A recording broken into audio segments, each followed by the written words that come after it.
আসলে শীতের সবজিটা পাতিল ভরেই রান্না করে নিতে হয়।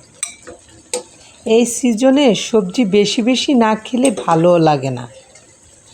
এই সময় সবজিটা আমাদের শরীরের জন্য প্রয়োজন বলে আল্লাহ দিয়েছেন রকমারি সবজি। হ্যালো, আসসালামু আলাইকুম এভরিওয়ান, ওয়েলকাম জানাচ্ছি আমার এই কিচেনে। আজকে রেঁধে নিব শিং ও ট্যাংরা মাছ দিয়ে শীতের সবজি। মাছ যেহেতু ভেজে রান্না করব, মাছটা একটু লবণ হলুদ মাখিয়ে নিচ্ছি।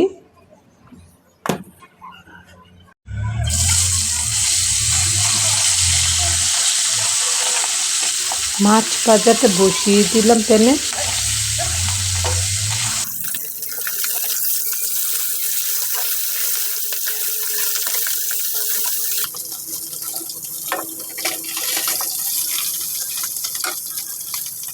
আলুর সাথে ফুলকপির কয়েকটা ডাঁটাও ভেজে নিচ্ছি।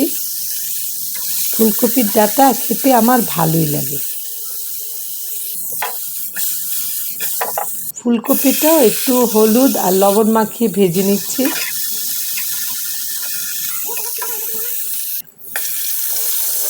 রান্নার মাঝখানে বাজার নিয়ে এসেছে, বাজারটাও গুছিয়ে রাখছি। কত রকম কাজ যে করে নিতে হয়।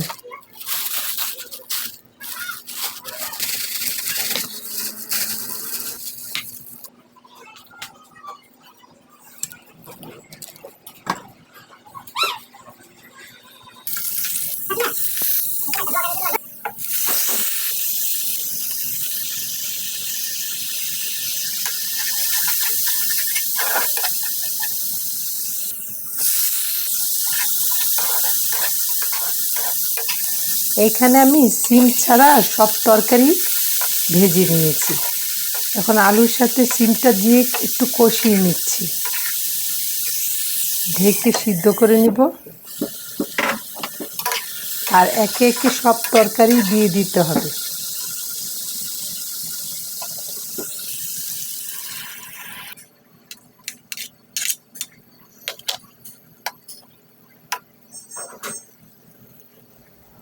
এখানে আমি দেশি শিং মাছ আর ট্যাংরা মাছ ভাজাগুলি দিয়ে দিলাম।